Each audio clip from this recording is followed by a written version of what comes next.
Morning, good afternoon. We got a banger for y'all today, baby. Got a reaction video to Josh here, as always. His YouTube's in the description. Please, please, please go subscribe and watch all of his content. And what we got for you here is him making a chicken parm, but it's the perfect chicken parm, and it's not gonna be what you think. I think y'all are gonna enjoy this, and when you do, leave a like, hit the sub button, most importantly. Be sure to tell somebody you love them. All right, I'll catch you in the next one.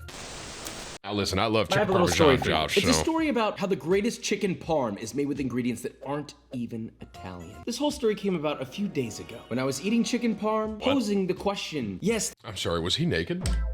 Josh? Italian. This whole story came about a few days ago when I was eating chicken parm, posing. Wow. I respect that. The question, yes, this is good. Oh, yum, yum. Yeah. But could this be better? The next day, I was eating Korean fried chicken, you know, two different worlds, and I was thinking the same thing. How can this be better? That brings us to today, my solution, combining them. It seems wrong, and yet it seems right. Korean food has a long history of using cheese in their cuisine, and that makes sense to my brain, so why not, right? Put it together. We can talk on and on about the flavor. Okay, wait, this chicken parm might turn me on. Of what it could be, should be. But look, the question is this a waste of time? Is it gonna be as good as I think? Yes, I wouldn't be making this if I didn't think this was gonna be the greatest thing on earth. So let's make this, shall we? We have two chicken parms that are both easy, but we need to answer our question. Can chicken parm made with Korean ingredients possibly be better than that looks money, First, bro. our chickens. Well, not like a whole chicken, but you know, the... I will say, yeah, of course I pause when it says breast. Nice. I will say, like, chicken parm is one of my favorites. I'd put it, like, when it comes to meals, I'd give it top 10. I don't know about top 5. I think I got like some tacos and barbecue around there, but I fuck with chicken parm heavy.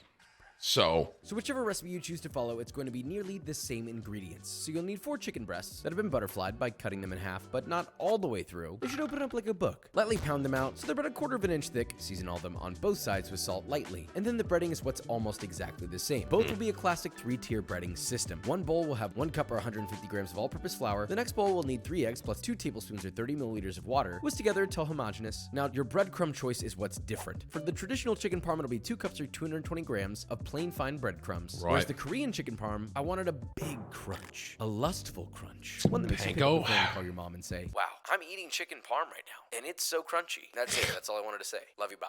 So you're gonna use 2 cups or 220 grams of panko breadcrumbs. Now to bread your chicken, it's the same process. First, toss chicken in the flour to coat completely. Shake off the excess, then into the egg, coating every little nook and cranny. Get into the crevices you didn't even know were there. And then finally, into your breadcrumbs, coating every angle possible. Remember, plain fine for the traditional and panko for the Korean fried. I know panko is blah blah blah, that whatever. Look, we're not gonna look into the origin of panko breadcrumbs. Just use them because they're crunchy. On to our sauces. First, the traditional. Just need a basic tomato sauce, but of course, mine's gonna have a little extra flavor. Or 40 milliliters of super duper, like a total extra virgin. When I grew up, my PJ, one of my best friends, his mom, she's an Italian, and she would always make like really good Italian sauce. She did if some of you have been to an Italian household, you probably know what I'm talking about, but it's like she had like a cow foot in there and stuff, and it would marinate forever. But I gotta tell you, man, it's the best sauce I've ever had. So 3 slices of thick cut bacon or pancetta diced into 1/8-inch cubes, and allow the pancetta to render its fat out. And once that begins frying, I don't know if she has bacon in hers.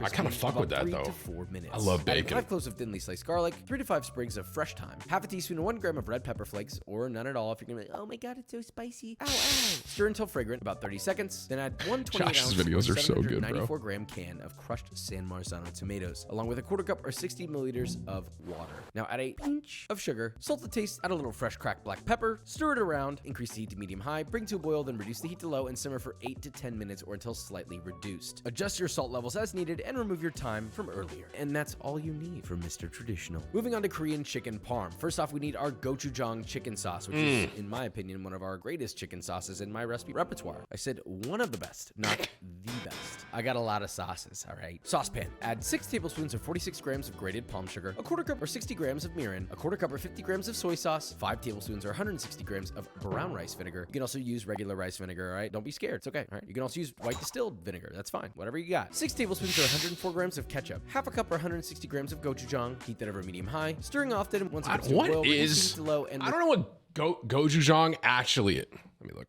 It's a thick paste made from red chilies. Okay, got it. Reduce for 10 minutes, stirring occasionally. You don't stir, it'll burn at the bottom. Pretty basic. I gotta be honest. I think this one's gonna be better than the traditional for his rating. Through a fine mesh It looks strainer, and fire. finally whisk in 3 tablespoons or 45 grams of honey until That heat sweet kind of dynamic. I love it, bro. It's one of my favorites. All time. I don't know about y'all, man, but mango habanero, like boneless wings. Oh my God. It turns me on. Literally, when I think about it, it gets me going. We can't stop Truly. there. We still need the vibe of a chicken parm. Now, what is that? I'm thinking for the Korean style, gotta do some sort of tomato gochujang sauce. So first, in a small saucepan, add enough canola or avocado oil to coat the bottom of the pan, set to medium heat, and immediately add 3 cloves of garlic, also thinly sliced, and 2 shallots, thinly sliced. His Lightly precision, salted, I know he's a and cook professional those chef, but his until they're precision softened, about in his 45 cuts minutes. Then is add incredible. a 14-ounce or 396 gram Truly. can of crushed tomatoes, I half a could cup or never. 125 milliliters of water, half a cup or 125 milliliters of gochujang, 1 tablespoon or 15 grams of sugar. Stir everything together, increase the heat to medium-high, and bring to a boil. Then immediately reduce your heat to low, simmer for 8 minutes or until reduced and it sticks nicely to a spoon. Now, it looks like a normal tomato sauce, but I'm telling you right now, I'm gonna do some ASMR for you here.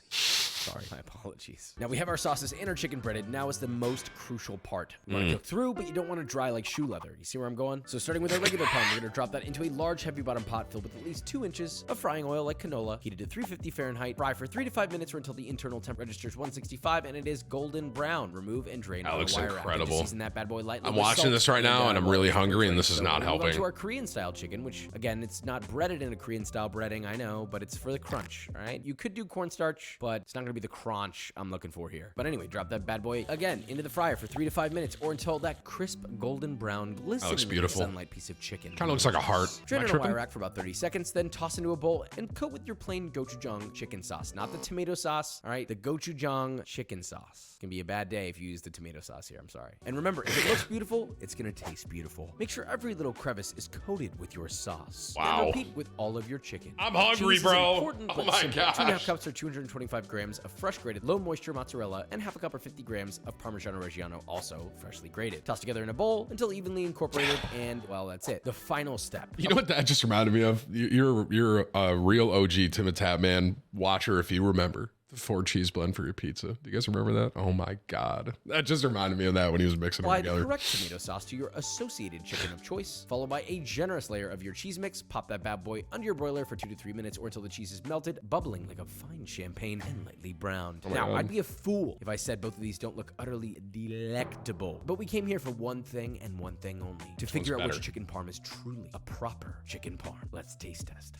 All right, 2 chicken parms. The tale of 2 parms. Start with the traditional. I mean, it's exactly what I wanted. Oh, it's juicy too. Whatever you're thinking in your brain of the nicest, crispiest chicken parm, that's what I'm tasting right now, right here. The sauce, the cheese, it all kind of works together. The chicken comes through, it's got a good crunch. That all being said, we're here for one reason and one reason only. Why does this have to be a chicken parm? Why can't this be a chicken parm? And is this better than any other chicken parm in the world? Despite it being completely untraditional in every way possible, it's not gonna stop me. Visually, it does look better, let's be honest. Here it is. Looks good, smells good. It all comes down to this. Do you hear that, Vikram? I hear an entire symphony playing in my ears, in my brain, but also in my mouth. That's what this is. If you were like, Josh, you have to pick a chicken parm for the rest of your life, I would pick this. It's like weird how well it works together. Immediately the breading is like, whoa. It's a little tart, it's spicy, but then the cheese, it's chewy. I it's feel like it stretchy, looks better, too. sweetness I with agree. cheese. I'm not saying that we put would an love to end try that. to the traditional chicken parm. It has a place, but it's time to stop and try something new that might just change your life. But do you want to know what else will change your life? B-roll. I wonder if, like, he's got me thinking now. Someone could do like a buffalo chicken parm, you know? Mango habanero chicken parm. Sky's the limit, bro. God, that looks so good. I'm so fat. Man. I'm literally, dude, I'm so fat, bro. Hey, Josh. Get his book, guys. Get his book. Oh, man, I'm hungry. God, that looked good. I'm fat.